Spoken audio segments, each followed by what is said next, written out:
dish room? No, this is your breakfast room. Breakfast room, I'm sorry. See, in those days, there's actually 3 kitchens. The main kitchen was in the basement, and then you would send it up via the dumbwaiter to the first floor, and then this floor, the second floor. Right. Because this is where you would have breakfast. You don't get dressed to go downstairs. You would put on your smoking jacket. I would put on my robe, or you would put on your robe, and you would sit here and have your paper and breakfast. Right. The reason why we're in here is because we do, for the last 10 years, we've done special events. Lots of weddings and things.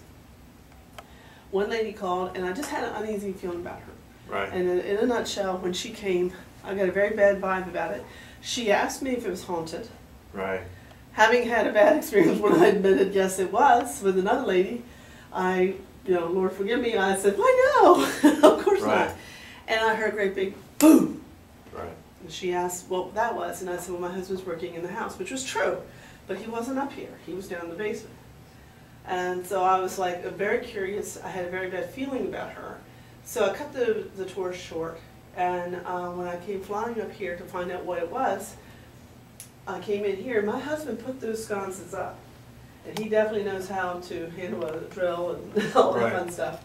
And the one you see on the left had fallen and hit the table so hard. At that time we did not have the lace on it.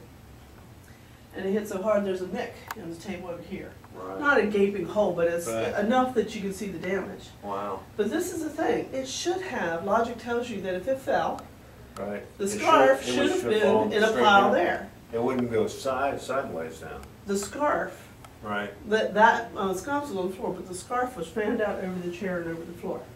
Unbelievable. And we don't open those windows. The windows were not open.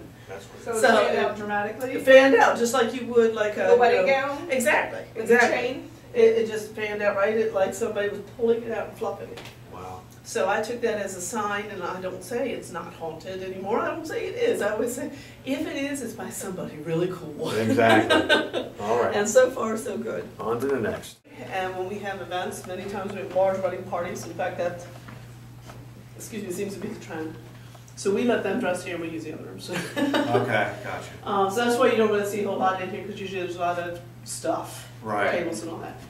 But as the master bedroom, Monk Davis built Sunnybrae. He sold it to George Lippincott.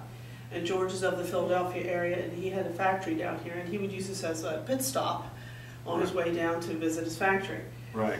What he did, though, is apparently he was in bed, and I believe his bed was over this way.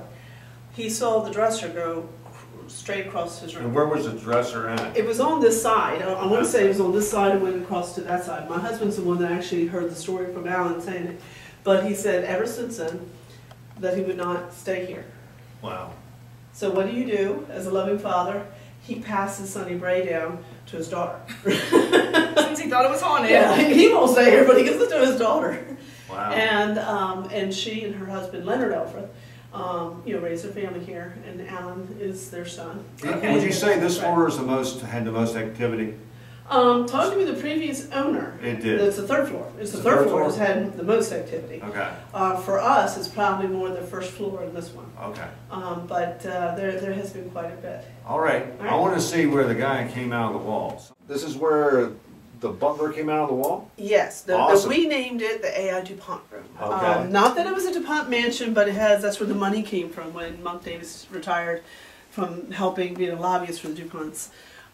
That's when they gave him a good retirement fund. Oh, I got you. And he bought the land, built the mansion, all that fun stuff. So they did visit and all that fun things. They had servants. They did well in the war.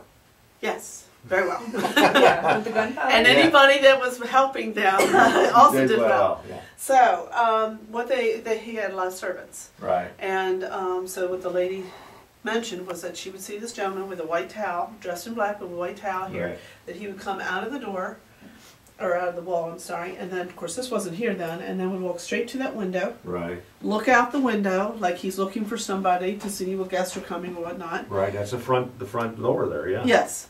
And then he would turn around and he would come back and he would just go straight back into the wall. Okay. About that. She said to this day, and she is in her golden years quite a bit, but she says to this day she will not sleep next to the door. She makes her husband, no matter where they go, he has to sleep next to the door. Wow. Well, we have a camera on this, and as you can see, we have a laser grid in I did see that. That's good. If something moves through that wall, we're going to get it tonight. Okay. So, come on out. I need some toast. the kibble room.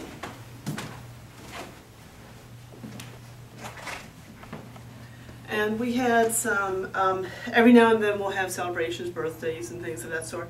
And some guests, 2 male guests that were spending the night, use this room. And of course, everything is fine. They turn out the light, and all of a sudden, that picture over there started banging against the wall and wouldn't stop. They turned the light on, everything's quiet and normal. Then they went ahead and turned the light back off and started banging again. They were accusing each other of doing it. Right. And then they realized that wasn't the case. So they said, well, they weren't going to turn the light on, so they slept with the lights on. Really? Yes. So the picture would stay still. Right, I guess so. If you look, there's some similarity, and that is actually my portrait. Yeah, that's what I was going to say. And the reason why we did this is because of this gentleman here, and this is my father. Oh, Okay. And we got along very well, very close family. He was a wonderful man. He passed away in '97, like I said earlier. Right. And a way of including him, because he would have loved Sunnybrae. Be in bed, in the master bedroom, they would hear up here on the 3rd floor doors opening and shutting, and then you'd kind of hear a few seconds later another door opening and shutting. Is the Gibson room. And the lady that you see right there is actually my mother. We're blessed that she's still living. Oh, that's nice. But since she is a Gibson lady, that's why you have the portrait over here of the Gibson girls. Okay. Our youngest daughter and one of her female friends were sharing this bed, and they said they felt somebody tugging on the comforter. They thought it was the other one, being funny, trying to stare at you, and so they'd be fussing at each other, stop it, almost. And they said all of a sudden it was like somebody counted, and then just somebody grabbed it and went, and off of both of them at the same time. It came down. Wow. And they, for some reason, she decided to come back and spend the night at the farmhouse. She wouldn't stay. Wow. Mother. So this is the Monroe room? The Monroe room, yes, James Monroe, not Marilyn. Oh, okay, I didn't think so. I've had some people say, well, Marilyn. I'm like, no, James Monroe. But the reason why I shared this with you is because as she got older in years, it was hard for her to do all these stairs. Sure. And so they made this, which was originally the servant's bedroom, Yeah, into a bedroom for her. And this is where she has passed away. I don't feel it myself, but I've had people that have walked in here and said, I don't feel comfortable in this room, and they had to leave. Okay. This is the servant's phone. Yes. If you want somebody, I need something, and they come and get it. Pantry? Yeah. Wendy wants a steak and cheese. Yeah, there you go. He's up on the third floor here. Okay, thank you. And that's exactly what they would have done. We are here, and what you saw was a servant in a black dress with a white apron on her, come running out like this, like she was in a hurry, and going up this back staircase. That's what they do. And that would make sense, as a servant would be using that stairs instead of the front one. If you ever wanted to come to this place during events that they have here, what kind of, you have these receptions here? We have had all kinds of receptions, from business research and mixers to, of course, a lot of weddings, birthday parties, anniversaries, cast reunions. And your phone number is? Well, the best way to reach us is by our cell phone, and that would be 302-393-1468, and that is mine, Karen. And they are on Facebook? Yes, we are. Okay, so be sure to friend them on Facebook. And the easy way is just to Google our website if you like, and that's www.sunnybraemansion.com. Okay. That's SUNNYBRAE. All right, and pay attention to the first week in October, because we are going to have a public paranormal event here. Yeah, you got it. Hold on to your hats. That'll be fun. It should be a hoot. Anyway, we're going to go light like 7 pretty soon, and we're going to try our best. Thank you very much. Okay.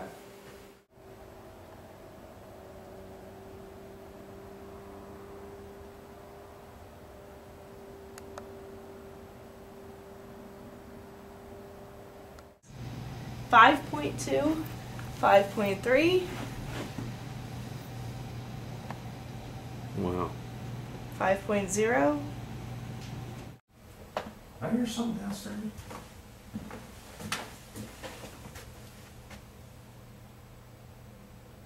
Could you bang again? I heard it.